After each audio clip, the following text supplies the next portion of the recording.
पुराने जंगल के पास एक गांव था। एक दिन उधर एक लड़का राम घूमने आता है। उन्हें वो गांव बहुत सुंदर लगता है, तो वो बस वहीं बस जाता है। फिर कुछ महीनों बाद, अरे यार, नदी के ठंडे ठंडे पानी में नहा कर तो मजा ही आ गया। ओ ओ ओ, दंगल शुरू होने वाला है कुछ ही समय में। आओ और मनोरंजन पाओ, जल्दी से टिकट्स खरीद लो, वरना ऐसा ना हो कि आपकी जगह कोई और इस दंगल के मजे ले जाए। आओ आओ आओ। अरे वाह, लगता है दंगल दिलचस्प होने वाला है। अब तो चल के देखना ही चाहिए। कहाँ जा रहे हो भाई राम? लग रहा है बहुत जल्दी में हो। नदी के पानी ने कुछ ज्यादा ही असर किया है तुम पर, तभी इतनी फुर्ती के साथ बढ़े जा रहे हो। अरे भाई, बस गर्मी का समय है, सोचा पहले नहा के तरोताजा हो लिया जाए, फिर इस सुंदर गांव को देखा जाए। हाँ, ये तो बात है। हमारा गांव है तो बहुत सुंदर, और नदियों का शीतल जल मजबूर कर ही देता है इसमें डुबकी लगाने को। वैसे मैं भी अखाड़े की तरफ ही जा रहा हूँ, चलो साथ में चलते हैं। तभी वहाँ सामने से मनोज आता है। क्या बातें हो रही हैं तुम लोगों में? कुछ नहीं, बस यूं ही अखाड़े जा रहे थे तो थोड़ी सोचा गपशप कर ले। तुम बताओ, तुम कहाँ के लिए निकले हो? मैं भी अखाड़ा ही जा रहा था। सुना है दंगल का आयोजन बड़ा रोमांचक होने वाला है। तभी वहाँ पर एक गाड़ी आकर रुकती है, जिसमें से 3 नौजवान बाहर निकलते हैं। क्या हम पहुँच गए? हाँ, हम पहुँच गए। अरे वाह, ये गांव बहुत ही सुंदर है। वो देखो नदी, उसका पानी देखकर ही मन तरोताजा हो गया मेरा। सुनो, ऐसा क्यों नहीं करते कि हम पहले उस पानी में थोड़ी तैराकी कर लें? हाँ, उस पानी को देखकर तो मेरा भी यही मन हो रहा है। फिर हमें इंतजार नहीं करना चाहिए, जाकर छलांग मार ही देते हैं। गाड़ी में से उन नौजवानों को निकलता देख मोहन, मनोज और राम उनकी तरफ बढ़ते हैं। लगता है आप लोग इस गांव में नए आए हैं। वैसे आप लोग किस काम से आए हैं यहाँ? हाँ, हम लोग इस गांव में नए हैं। सुना था यहाँ के दंगल के बारे में कि बड़ा दिलचस्प रहता है यहाँ का दंगल, तो बस सोचा हम भी आजमा लें। राम, मोहन और मनोज एक दूसरे की तरफ देखकर मुंह दबाकर हंसने लगते हैं। आपका स्वागत है हमारे गांव में। हाँ हाँ, जाइए पहले ठंडे ठंडे पानी में नहा लीजिए, उसके बाद हम आपको अखाड़े लेकर चलते हैं। हम भी उधर ही जा रहे थे। फिर रवि, शिवांश और रोहन जाकर पानी में नहाने लगते हैं। ये पानी तो सच में बहुत अच्छा है, इसमें नहाकर तो मजा ही आ गया। तभी रवि की नजर पानी की ओर जाती है। ये पानी लाल कैसे हो गया? ये तो लगता है कि जैसे नदी में खून है। अरे पर ये हुआ कैसे? हम जब अंदर गए तो पानी एकदम साफ था, और अब बाहर आए तो लाल कैसे हो गया? दोस्तों, मुझे तो लगता है कुछ गड़बड़ है। हमें यहाँ से जल्द निकलना चाहिए। रुको जरा, हो सकता है पानी में कुछ गड़बड़ है। चलो चलकर उन व्यक्तियों से पूछते हैं। तभी शिवांश की नजर उन तीनों गांव के लोगों पर पड़ती है। लो भाइयों, वो तीनों व्यक्ति हमारी ओर ही बढ़ रहे हैं। पर ये क्या? जैसे ही उन तीनों की नजर मोहन, मनोज और राम के चेहरे पर पड़ती है, उनके पैरों तले जमीन निकल जाती है, क्योंकि मोहन, मनोज और राम अपने असली रूप यानी भूतिया रूप में आ जाते हैं। यहाँ से जाने का कोई रास्ता नहीं है।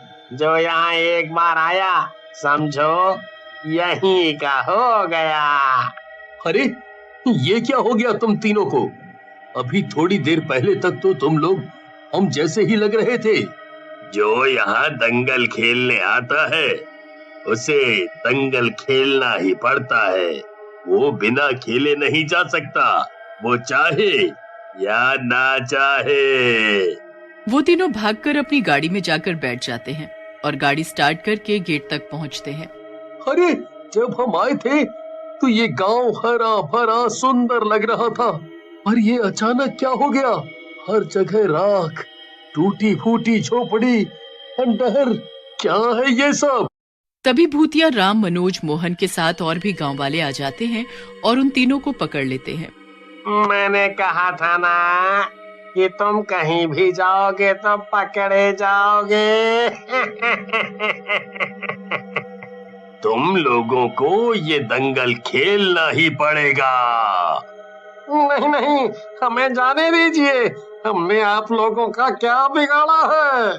हाँ हाँ, हमने आपका क्या बिगाड़ा है? आप हमें जाने दें।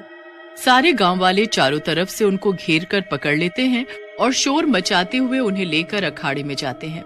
उन तीनों इंसानों को देख भूतिया पहलवान और ज्यादा जोश में आ जाते हैं।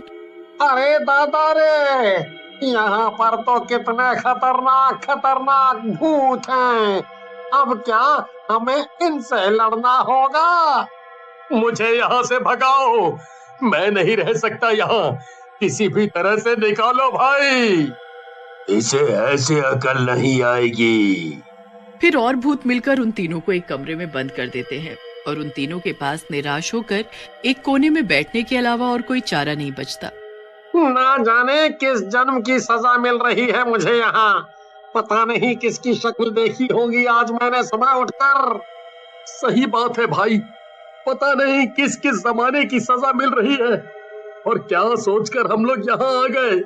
मुझे तो बस यहाँ से निकलना है, किसी भी तरह से मुझे यहाँ से निकालो। तभी अचानक वहाँ पर एक चुड़ैल आ जाती है। आज तो खाने में बहुत ही हट्टे कट्टे नौजवान हैं। अब ये क्या भला है? क्या ये सच में हमें खा जाने वाली है? अगर तुम हार गए तो मैं तुम्हें खा जाऊंगी, और मैं ही क्या, इन गांव वालों में तुम्हारी एक एक बोटी बांटी जाएगी। तभी वहां पर भूत आकर उन्हें बाहर ले जाते हैं। बाहर लाकर उन तीनों को अखाड़े में जबरदस्ती पटक दिया जाता है। आखिर तुम लोग हमें मारना क्यों चाहते हो? हम तो यहाँ पर दंगल खेलने आए थे। हाँ, हमने यहाँ के दंगल के बारे में बहुत सुना था, पर हमें क्या पता था कि ये दंगल हमारी जिंदगी की सबसे बड़ी गलती बन जाएगा। तभी वहाँ पर एक बहुत ही बूढ़ा भूतिया पहलवान आता है। यही वो तीनों नौजवान हैं जो यहाँ पर दंगल खेलने आए हैं। भूत काका, हमारी क्या गलती है? हम तो यहाँ की बस कला देखने आए थे और अपनी कला दिखाने आए थे, पर समझ नहीं आ रहा कि ये भूतिया दंगल कैसे बन गया। हम लोग इंसानों का ही दंगल खेला करते थे पहले, पर तुम जैसे ही लोग शहर से आए और हमारे लोगों को लालच देकर अपनी बातों में फंसाया कि गांव में कुछ नहीं रखा है, शहर चलो, वहां तुम्हें बहुत अच्छी कीमत मिलेगी दंगल खेलने की। और जब हम लोगों ने उन पहलवानों को रोकने की कोशिश की तो उन शहरी लोगों ने पूरा गांव जला दिया और हम लोग यहीं पर भूत बनकर रह गए। तुम जैसे शहर के लोगों को हम ऐसे ही झांसा देकर बुलाते हैं और उनको मारकर अपनी तरह बना लेते हैं। जब हम यहाँ आए तो हमें ये गांव हरा भरा और बहुत सुंदर दिख रहा था। ये सब मायावी है, तुम जैसे लोगों को आकर्षित करने के लिए। ठीक है, हम दंगल खेलेंगे, लेकिन उससे पहले हम गांव घूमना चाहते हैं। रवि, तेरे दिमाग में क्या चल रहा है? क्या तू चाहता है कि हम भी भूत बन जाएं? तू चुप रहे और जैसा मैं कह रहा हूँ वैसा करने में मेरा साथ दे। रवि की बात मानकर दोनों रवि के साथ घूमने के लिए निकल पड़ते हैं। रवि उन दोनों को इशारा करते हुए एक मंदिर दिखाता है। बाकी दोनों को समझ में नहीं आता कि रवि क्या करने जा रहा था, पर उनके पास और कोई रास्ता भी नहीं था। देखो, हम इंसान हैं, इसीलिए हम इस मंदिर में घुस पाए। अब जल्दी से ये पवित्र भभूत अपने अपने शरीर पर लगा लो। फिर तीनों भगवान के आगे हाथ जोड़कर बाहर आते हैं। फिर वे भूत उन तीनों को वापस अखाड़े की तरफ लेकर जा रहे होते हैं कि तभी रवि चिल्लाकर बोलता है, रोहन, जल्दी से वो पवित्र भभूत उन भूतों पर फेंको और जल्दी से उस गांव के गेट की तरफ भागो। रोहन वैसा ही करता है। वे भूत वहीं भस्म हो जाते हैं। जैसे ही भूतिया पहलवानों को इस बारे में पता लगता है, वे इन तीनों को पकड़ने के लिए आने लगते हैं। फिर रोहन बचे हुए भभूत को जमीन पर गिराकर एक रेखा बना देता है, जिससे वो सारे भूत अंदर ही रह जाते हैं और जो भी उस रेखा को पार करने की कोशिश करता वो वहीं भस्म हो जाता है।